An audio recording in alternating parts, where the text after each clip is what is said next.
I'm starting off with just a new dashboard that the state report is showing.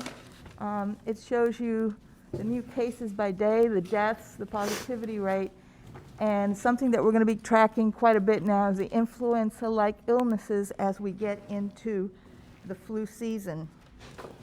Excuse me, Mayor, can we Yes, ask Dr. Alonso to remove her mask? I'm having a little difficulty hearing her. If some way you can turn up the volume or speak, if you can. How about now? That better? Is that better? Yeah. Okay, great.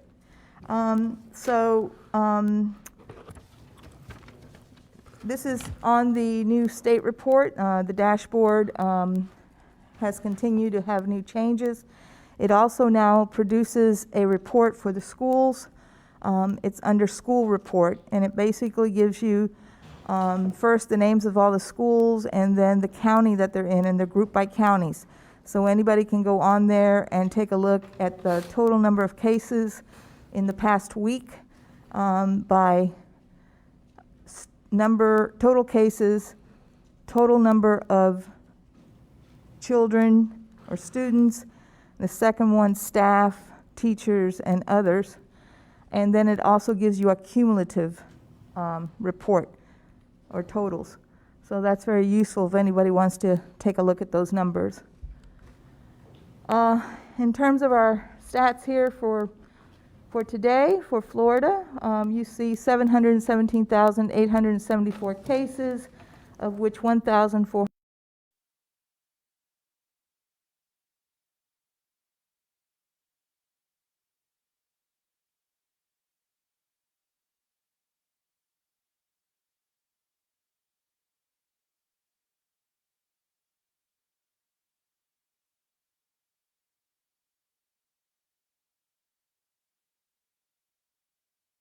of deaths. So you can see that for the number of deaths continues to go down.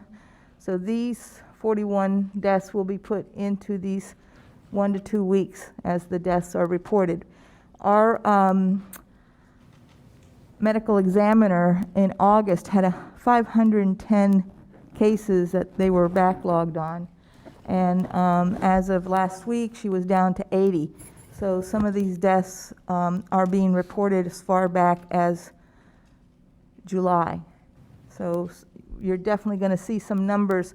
If you're looking at these numbers for our county, you're going to see that some of them change just as they do at the state. Our cases by counties, you can see that there's a little bit more of the darker colors going in as we continue to get new cases throughout Florida. Florida is one of the states that has, you can see that we remain in the number 3 spot with 47,153 cases for Palm Beach County. That's 74 new cases, 3 new hospitalizations, and no deaths were reported last night, so we have 1,394. Our rate map continues to change, and right now this number, I put them in order from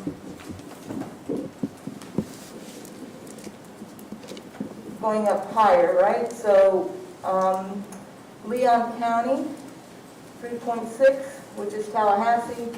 So you see Tallahassee kind of surrounded by these very dark colors, so it's hanging in there all by itself.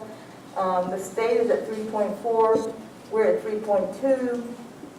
Martin and Alachua, Gainesville is also at 3.2, and Duval right ahead. Leon County, 3.6, which is Tallahassee. So you see Tallahassee kind of surrounded by these very dark colors, so it's hanging in there all by itself. The state is at 3.4, we're at 3.2. Martin and Alachua, Gainesville is also at 3.2, and Duval right ahead of us by 1 point. And then Broward is at 4.0. So that's this second layer color right here, and the third layer, I'm sorry. And then we have this a little bit darker color here of DeSoto, This is Henry, DeSoto, and Hardy. And then the very dark, Dade, Lafayette, which was up here, and all these other counties surrounding are above the 5.5, with Dade being at 6.3, and Lafayette remains at 14.1. Our daily COVID new daily cases, our number of cases per day that are new, have continued to go down. Bill has a better graph with all the totals, and you can look at his graph, but basically the trend has gone down. I gave you the averages here from September 14th through the 20th. We were averaging 184 new cases per day. From 21st to the 27th, it went down to 127 new cases per day. And this last week, we were at 107 new cases per day. So this just tells you we're able to do good contact tracing. We're getting a lot more cooperation from people as we call them. The messages has gone out to answer our calls. People are, we're able to get contacts. We're up to above 80% of reaching them. At one time, we were really struggling with that. And we continue to have some of our staff leave as some of the students that we have had go back to school, but then we're getting new staff in. So it's a constant movement. It's hard to keep training all these new people. We wish we could keep them all because they're really excellent employees. This is our daily lab positivity, which we've seen we've been way below since August, right? This 5% that we decided to look at here in Palm Beach County, very important due to our contact. We only had this one outlier of 6.8 on September 21st, but we've been looking good. I already got the numbers for tomorrow. It's gone up a little bit, and you will see this fluctuation. That's normal, and that's why this line is so important, because if we see it starting to rise, we can catch it before it gets to 10 to make some changes. So this will be very important. I've been a little worried because I'm seeing some changes here and some new cases in the 5 to 14-year-old, but that is to be expected because we're catching some of those kids in school. And you know, we're going to be seeing these numbers fluctuate, but we're still in this area of 50%. Our numbers today look more normal. This outlier here of this 45 to 54-year-old being 21% looks different in today's graph. So I think this is just an outlier. We have had the mean age go up a bit. So I'm concerned if this may be due to some making over 50% of the cases, and but the mean age has gone up a little bit. So what's next? The flu. So some people are calling this the twin-demic because of the flu and the pandemic, the coronavirus and the flu being at the same time. So it starts in October. We've already seen cases here in Palm Beach County of both influenza A and B. That's unusual. We usually see influenza B showing up a little bit later, more towards December, January, February, but it's already out.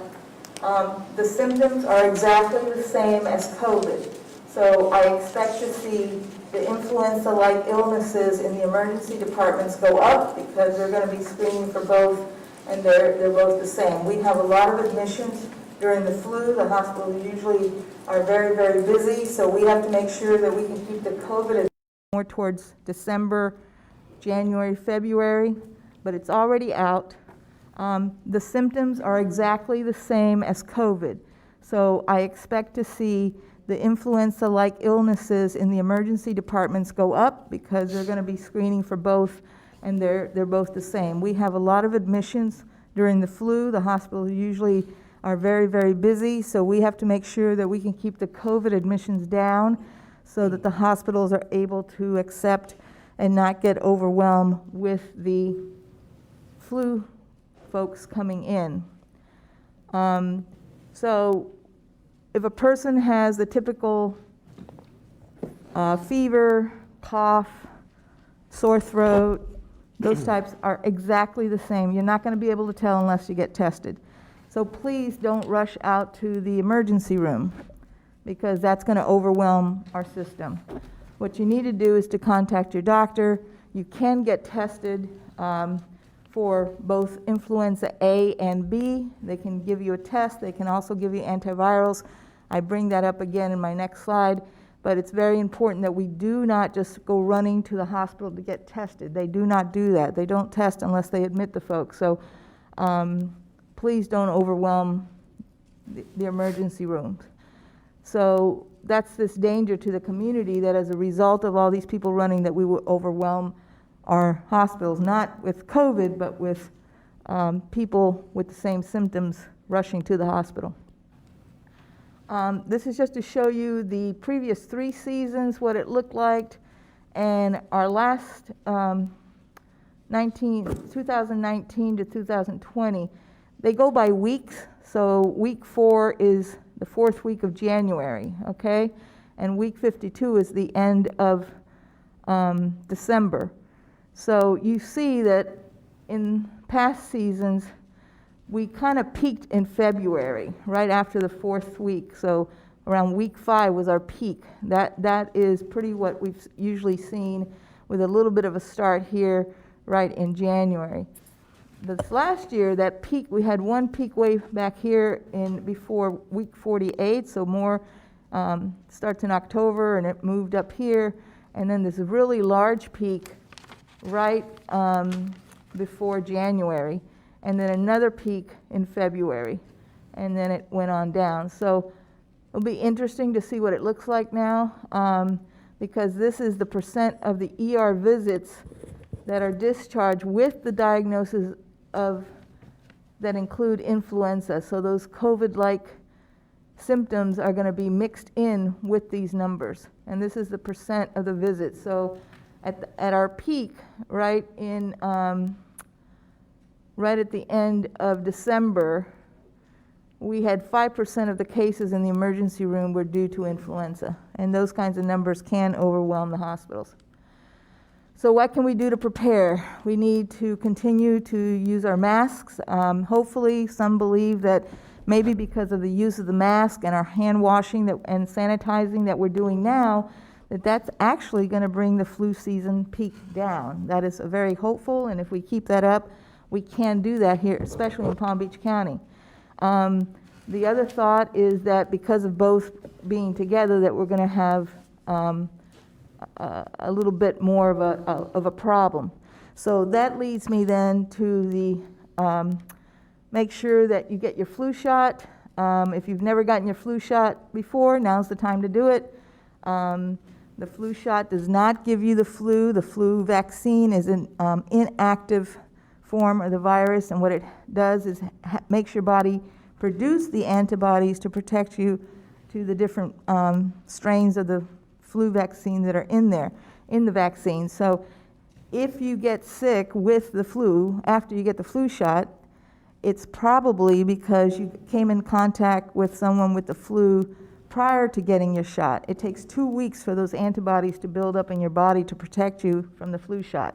So get it early before you come in contact with the flu, and please think about that, because that's going to be very important to be able to keep that virus as low as possible in both the COVID as well as the flu that's going around. So I'm open for questions. Thank you. Thank you, Dr. Vice Mayor Weinroth. You're recognized. Thank you. Dr. Alonso, I can't wait for the day when I come in here and you're not on the agenda. I'm waiting for that more than you are. I just wanted to make a quick comment. As I'm looking at the new cases, I'm very happy to see that in the under 24 population that we only saw 15 cases being shown in a school district of 177,000. Obviously, not all in class, but certainly we have to salute the school board for the steps that they've taken to protect the staff and the students, and we certainly are doing our job, and I'm going to hope that our parents and our students and our residents continue in that fashion, because we're certainly on the right side of this pandemic. So I thank you again for making these presentations. This has been an easier one to listen to than some of those that we talked about back in March and April. So thank you very much for your time. Thank you, Vice Mayor Weinroth. Commissioner Weiss, you recognize, sir. Thank you. Thank you, Dr. Alonso, as always. You talked a little bit about the emergency room visits and testing. So what's a recommendation if somebody has flu-like symptoms? They shouldn't rush to the emergency room. Should they be then going out and looking to get a COVID test, or? If you have the flu-like symptoms, you yourself are not going to be able to distinguish that from COVID. Now, most people, even people that get COVID, they recuperate. We know that that's the normal course for most people. What I would do is contact my physician, because the physician, she or he, can test you for influenza A and B. It's a rapid test, you know, right there in the office, Okay. if you have A or B. If you get your flu shot, my point is that that's one less thing to worry about, the flu, right? So the rapid tests for the COVID's also coming soon. We're going to be able to use it in the classrooms at school if the parents consent, and that's going to be a big advantage to know whether or not you have COVID versus the flu. So your doctor's office will be able to administer that test, and the doctor will also advise you whether or not it's important for you to start the antivirals. There's an oral antiviral, most of you know it as Tamiflu. There's also a inhaled antiviral, Relenza. If you're in the hospital, there's also one that they can administer through IV. So we have treatments for influenza with antivirals if you catch it early. Usually what the antiviral will do is have less symptoms and recuperate faster. If you take it within 48 hours, it's a very short course of the flu. So depending on your doctor, depending on your risks, he may or may not prescribe the antiviral, because he knows you, he knows your risk. So that's the way I would do it starting the season, is contact your doctor. For people that don't have a physician or don't have access, all the federally qualified health centers are seeing adults and children, and they can give you that advice. You can call to go to those clinics and get checked out. So it's important, though, to get to the doctor early, as soon as you have the onset of symptoms. That's a recommendation? Correct. And especially now that there's telemedicine, a lot of the physicians don't want you to come into their office, especially if you've got a fever, but they may advise you over the phone.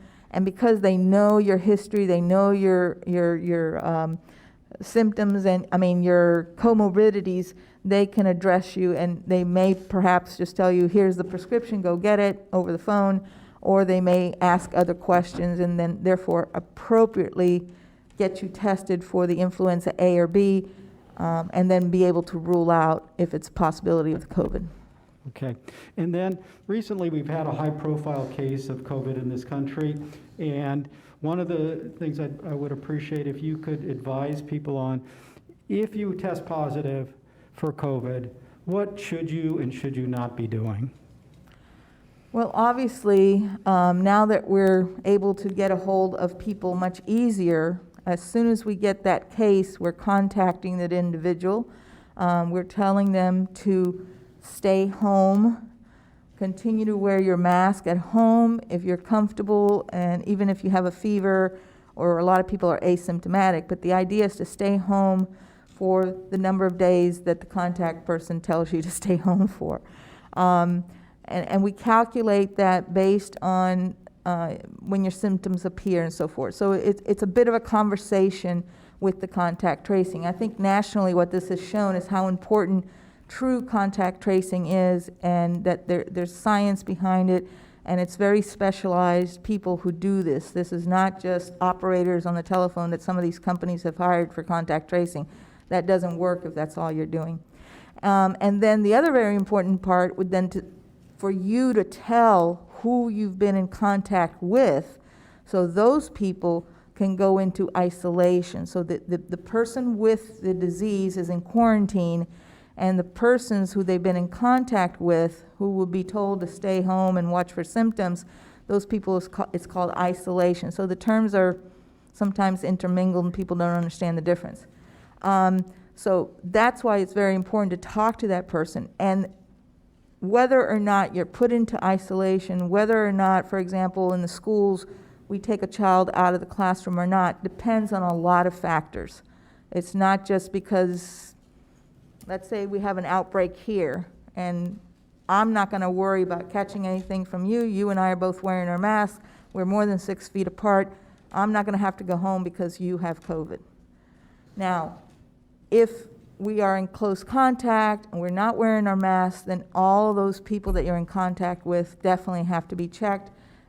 You may or may not get it, because the probability of getting it, depends on a lot on your defense systems. And so what this has brought out is the complex situation of contact tracing and being able to get the names of all the people that you're in contact with. We're very fortunate in Palm Beach County. We so far have not had any reports of anybody that we need to track down here in Palm Beach County. So we started looking at that immediately. The state is coordinating that with the CDC and with the other states. So if a case belongs down here in Palm Beach County, they would call our epidemiology department at the state level. CDC would be in contact with them. They would contact us and say, Alina Alonso, this is her telephone number, this is her email, this is her address, go check on her. And they would then come and talk to me, and I would be able to give them the information as to where I was and who I was also in contact with. So because the contact tracing is being done locally at the health department level, county level for us, it's very complex in terms of communicating all that information, especially nationally with this case that was so, the press is saying some things that are wrong. It's not every single person that is even in the same room with a person necessarily has to be in isolation. It's really a long history that you have to get from each person. All right, thank you. Thank you, Mayor. Very good. Thank you, Commissioner Weiss. Commissioner Valasche, then we'll go to Commissioner McKinley. Thank you, Mr. Mayor. So, Dr. Alonso, in our prior years, when we see these flu spikes, they're primarily attributable to climate, wouldn't you say? I mean, you've told us that the flu doesn't really go away. It just, goes to the southern hemisphere during their winter and then comes back. So, since our climate doesn't really change that radically here in Palm Beach County, would you think, one, the question is, since it doesn't get cold here, our spikes are probably attributable to people visiting from, other colder parts of the country where the virus has taken hold more than it would here, and then they import that to us. So in this year, when there's probably going to be less travel between, those regions of the country and here, presumably, would you think that our spikes might be lower than they've been in the past? Yes, sir. But the only thing wrong in that statement, it's not the climate, it's the fact that in the winter, people go more indoors. They hang out more indoors. So if the virus is around, it's most likely you can catch it easier because more people are in close contact with one another. And this is true throughout the whole world. But yes, you're right, there is a cycle more in the winter. And we are hoping both the fact that we will be able to identify it quickly, everybody's looking for it, and everybody, including all of us here, are wearing our masks. So if the virus is right here, we would not catch it because we're keeping our masks on. but it's not necessarily because you have been in contact. You might not know who you've been in contact with. My assistant actually went to the doctor thinking she just had a sinus infection. The doctor tested her. She had both influenza A and B. And I'm saying that because she's given me permission to say this. She wants people to know that the flu's around. So she hadn't gone anywhere. She has no idea where she caught it from. Probably she caught it off of a surface, most likely, without knowing, putting her hands or to her face in some shape or fashion. It's very hard to know everything that you do every single day in order not to catch it. So again, the wearing of the face mask will be very important, as well as what you're saying, the fact that we're all being careful, washing our hands, disinfecting surfaces. That's going to help us hopefully we're going to see a very low flu season, which will help the hospitals tremendously. Okay, thank you. Thank you for that question. Very good. Commissioner McKinley, you're recognized. Thank you. Dr. Alonso, on your Florida rate map, I can't help but notice the areas outside of Miami that are turning dark red here are rural communities, which is actually part of a nationwide trend. They're seeing spikes in those communities. With that said, I haven't seen this week's report. How are things going in the Glades area? The numbers remain low.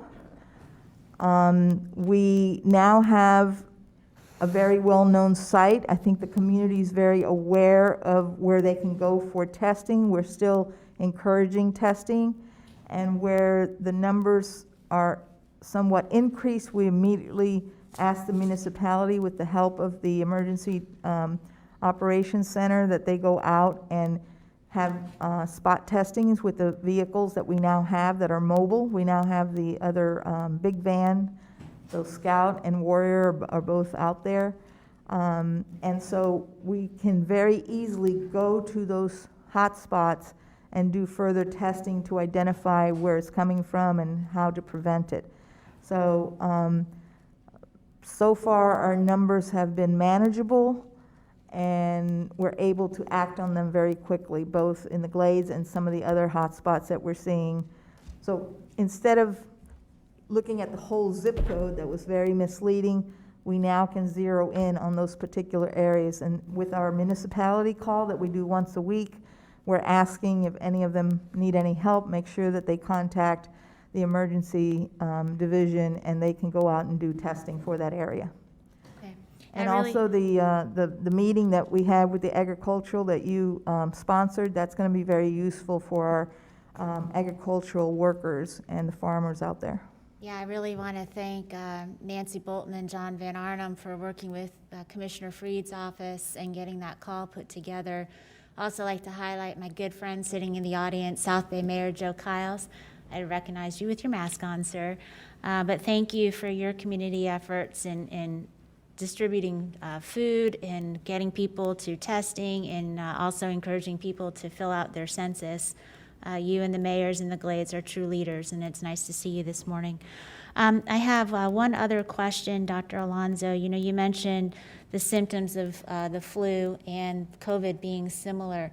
Are there any conversations about some of these drive-up testing sites or these more public testing sites being able to offer a flu swab at the same time they're doing a COVID swab? I have not heard that conversation yet. I don't know if they're planning on doing that. I know that we're going to be, for the health department, we're going to be testing at our clinic sites for all our patients that are coming in. The healthcare district is also offering the flu shot to all of their clients, and I imagine all the other FQHCs are doing the same wise. Our physicians should be offering the flu vaccine to all the folks in their offices too. Okay. I like that idea. I mean, I haven't been planning with them yet in terms of the flu, but my head of immunizations and my nursing director are looking at all those plans to go forward now and maximize the number of vaccines we have for high risk.